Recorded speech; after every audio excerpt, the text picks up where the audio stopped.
دوستانو یو بل معلومات له تاسو سره شریک کوم. له سویس څخه د پښتنو په خلاف باندې کمپاین شروع ده او پښتانه له دې هیواد څخه ایستل کیږي.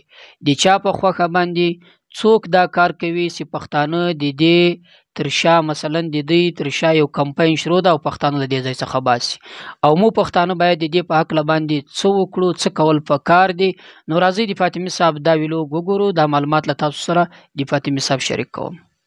د سویس موضوع چې د پښتانه باید ویستل شي، دا د خپل د نړیوال د قوانینو کاملا متضاد یو دغه دی.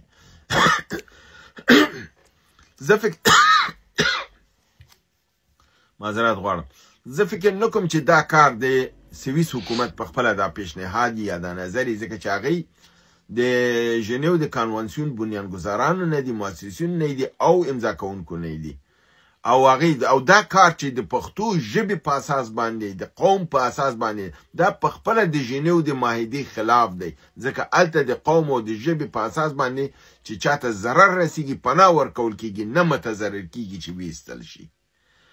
دغه درې ماده چې دغه کنوانسیون د 1950 یا د پروتوکول 1980 ده، هغه کې همدا ده چې د ریفولمنت یا نون ریفولمنت چې بیرته نشي او کس ایستلی یا فرضاً که ایستلی شي، شرایط ورته وایي چې نون د یو 10 مادې لاندې چې که جنایت یې کړی دی کړی هغه نفر ایستلی شي چې ترهګرۍ کې لاسي.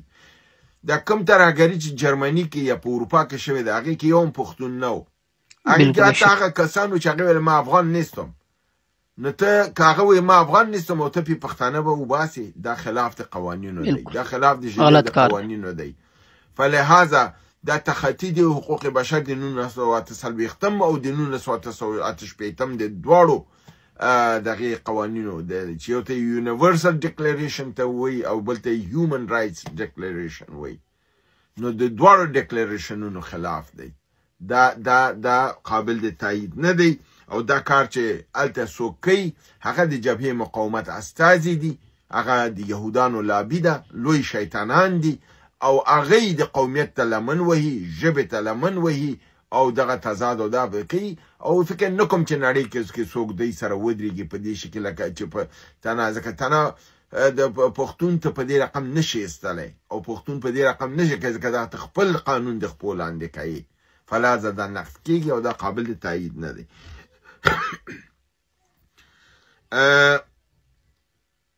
آخري ټکی د مایک والز په حق لدی. تاسو پرون ما ویل چې مایک والز د شورای امنیت د مشاورت نه لرې کړل شو. یو دلیل چې مخې ته راغلی هغه دا دی، وایي چې د اسرائیلو سره د ایران متعلق پټه ناسته کړې وه او د ده نه ټرمپ بې خبره ساتلی و او ټرمپ ته دا نه ویلي چې هغې سره څه خبره کړې وه. هغه راز چې معلوم شو د اسرائیلو سره د ایران د وهلو متعلق وکړه کړې وه او دا یو مشاور دا حق نه لري چې بدون د مشورې د رئیس جمهور یا د هغې د اطلاع نه یا د اسټابلیشمنټ د اطلاع نه دا کار وکړي. چون د دغې حملې خپله امریکا نظام او اسټابلیشمنټ مخالف دی، فلهذا د دې دا هوکړه هلته تخطي د دې کار نه وه. د افغانستان په حق دا خبره وکړه کنه چې افغانستان داعش دی او امریکا ته خطر دی، در حال چې اسټابلیشمنټ د ته موافق نه ودی شي کې، نو د دې اساس باندې د دې مقام نه برطرف شوی دی. او دغه یو مهم ټکی و چې دا افشا شوی دی چې د ایران په خلاف د اسرائیل سره سازش کړی چې ته حمله کوي، بالکل موږ به در سره تاسو په ایران حمله وکړي، در چې امریکا دا حمله په دوستانو دا فاطمه صاحب له تاسو سره معلومات شریک کو د سویس کې د پښتنو د ایستلو په خلاف باندې. په سویس کې د پښتنو د خلاف یو داسې پروپاګاندا رامنځته کیږي چې دا په دې هیواد کې په جنایت کې جرم لري یا دا په دې هیواد کې د ترهګرۍ لاندې لاس لري، دغه تر شا ولاړ دي. نو پر دې بنیاد باندې د پښتنو خلاف یو کمپاین شروع کیږي چې له هغه ځای څخه پښتانه باسي. د رحیمي صاحب په وینا باندې چې دا خلاف د نړیوال قانون هم ده، خلاف د دوی د حکومت د قانون هم ده چې دا دوی خپل قانون په داسې طریقه باندې تر خپلو پښو لاندې کوي. او دغه رقم د رحیمي د فاطمه صاحب په وینا باندې چې دې تر شا د مقاومت د جبهې هغه لنډغر دي چې هغه وایي من افغان نیستیم، یعنې هغه خلک دي هغه غواړي چې له دغه ځای څخه پښتانه وشړي، فسوا یې اخلي چې هغه د پښتونوالي د افغانیت دعوه نه کوي، یعنې هغه له افغانیت څخه منکر دي. نو هغه د دې تر شا دي، هغه ولاړ دي، په دې کې دوی حصه اخلي، کمپاین شروع کوي چې دا پښتانه له دې څخه وباسي. خو رحیمي صاحب د فاطمي صاحب په وینا باندې پښتنو ته اطمینان ورکړی چې هیڅ کله داسې کار نشي کېدلی، اما دوی به خپل کوشش وکړي.